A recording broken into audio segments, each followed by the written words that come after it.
Assalamualaikum warahmatullahi wabarakatuh. Selamat sore teman-teman semuanya. Apa kabar Anda hari ini? Saya harap kalian masih dalam keadaan sehat walafiat dan selalu dalam lindungan Allah Subhanahu wa taala. Amin ya rabbal alamin. Mempunyai utang merupakan salah satu fakta kenyataan hidup yang tidak bisa dihindari mungkin untuk semua orang ya.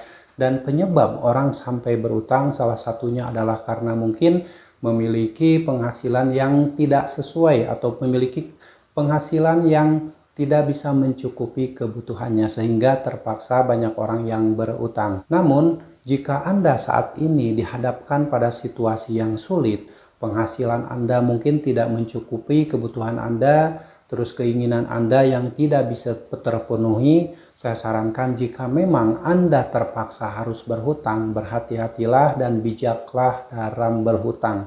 Apalagi sampai Anda harus berutang di pinjol. Kenapa orang banyak berutang di pinjaman online atau di pinjaman daring? Karena ternyata setelah saya coba telusuri, banyak orang yang malas berutang di bank konvensional, di leasing, dan lain karena adanya beberapa persyaratan yang harus dipenuhi. Sehingga mereka menganggap bahwa itu adalah cukup ribet, cukup bisa membuat mereka pusing dengan memenuhi persyaratan tadi. Dan akhirnya ketika muncul iklan-iklan di media sosial yang menawarkan kemudahan meminjam uang, banyak orang yang terkelabui, banyak orang yang akhirnya penasaran untuk meminjam uang di pinjaman online tersebut tanpa mereka memikirkan akibat-akibat yang akan terjadi di kemudian hari setelah data-data mereka masuk dan diberikan kepada perusahaan pinjaman online tersebut. Tidak sedikit orang menyesal setelah menggunakan pinjol, merawat 1 bulan, 3 bulan, dan akhirnya gagal bayar, tidak mampu bayar, mereka menyesal. Dan banyak juga orang yang berutang di pinjol, endingnya hartanya habis, ada yang jual aset, ada yang gadai-gadai barang, dan sebagainya. Tetap utangnya tidak selesai walaupun mereka sudah habis-habisan. Nah, hari ini di awal tahun 2025, tepatnya tanggal 2 Januari 2025, saya menyarankan buat kawan-kawan semuanya, jika memang Anda terdesak kebutuhan dan terpaksa harus berhutang, cobalah hindari berutang di pinjaman online.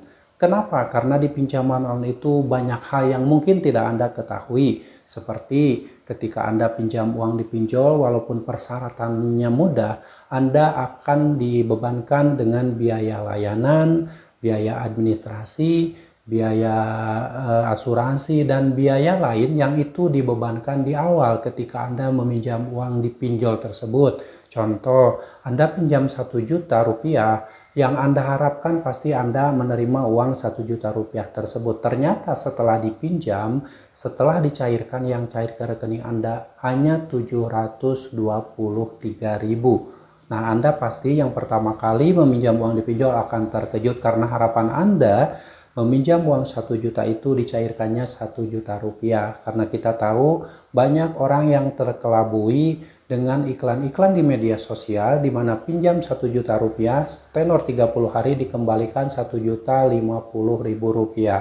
Nah, setelah dilakukan peminjaman ternyata itu bertolak belakang dengan yang terjadi dengan fakta, di mana pinjam 1 juta itu cairnya 723.000, 30 hari atau bahkan 14 hari kemudian setelah pencairan dana, nasabah tersebut harus mengembalikan 1.140.000. Ya, makanya itu diibaratkan sebuah jebakan yang mana jika dilakukan atau jika menimpa orang yang tidak paham aturan utang piutang di pinjol, itu akan membuat mereka kaget di awal. Kenapa saya pinjam 1 juta cairnya hanya 723.000. Makanya saya sarankan buat Anda yang belum pernah menggunakan pinjol, belum pernah menggunakan pinjaman daring atau apapun itu namanya, berhati-hatilah. Usahakan hindari berutang di pinjaman online jika Anda tidak paham betul. Tidak paham betul dengan aturan utang piutangnya.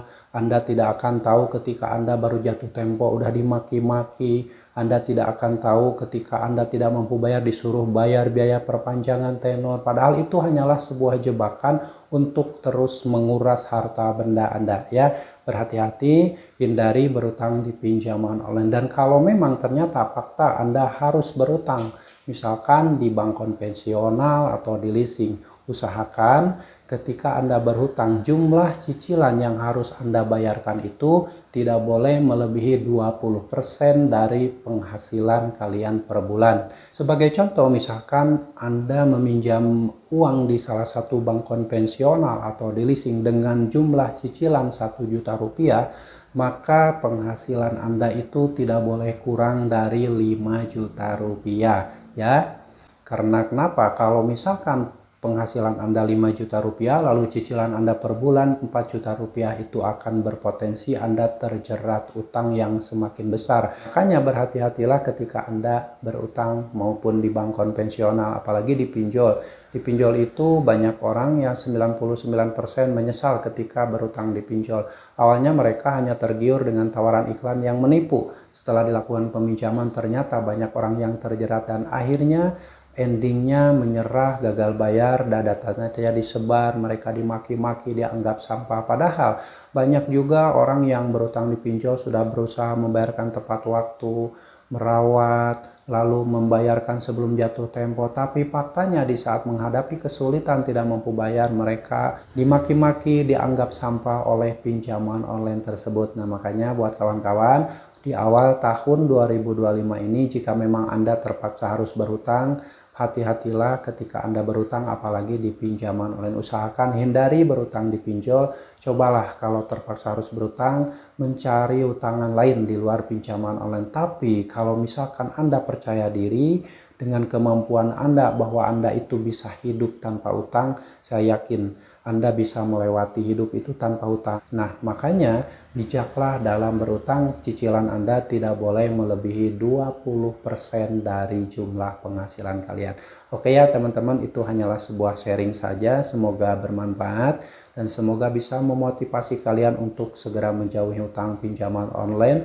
Karena fakta hidup, orang yang berutang di pinjol itu banyak yang stres, bahkan sampai mengakhiri hidup. Oke ya, walaupun saya tahu setiap orang pasti mempunyai kebutuhan yang berbeda-beda, mungkin penghasilannya juga berbeda-beda, tapi kalau kita bisa mengkondisikan, bisa mencukupkan apa yang kita hasilkan tersebut dan selalu bersyukur dengan apa yang Allah berikan pada Anda, insya Allah Anda bisa melewati hidup ini tanpa berutang ya. Jadi selamat buat kawan-kawan yang saat ini sudah bisa menjalani hidup tanpa berutang. Insya Allah hidup Anda akan baik-baik saja. Tenang saja, setiap rezeki ada yang ngatur sehingga Anda tidak perlu panik, tidak perlu memaksakan sesuatu yang di luar kemampuan Anda yang sampai akhirnya Anda terjerat hutang, baik itu di pinjol ataupun di bank konvensional ataupun di hutang dimanapun. Hindari berutang, mudah-mudahan dengan hidup tanpa hutang, hidup Anda lebih baik dan lebih berkah. Oke ya, semoga bermanfaat dan kalian harus tetap semangat perjuangkan masa depan kalian, perjuangkan masa depan keluarga kalian, dan jangan pernah lagi memperjuangkan masa depan pinjaman online. Sampai jumpa lagi di video saya selanjutnya. Wassalamualaikum warahmatullahi wabarakatuh.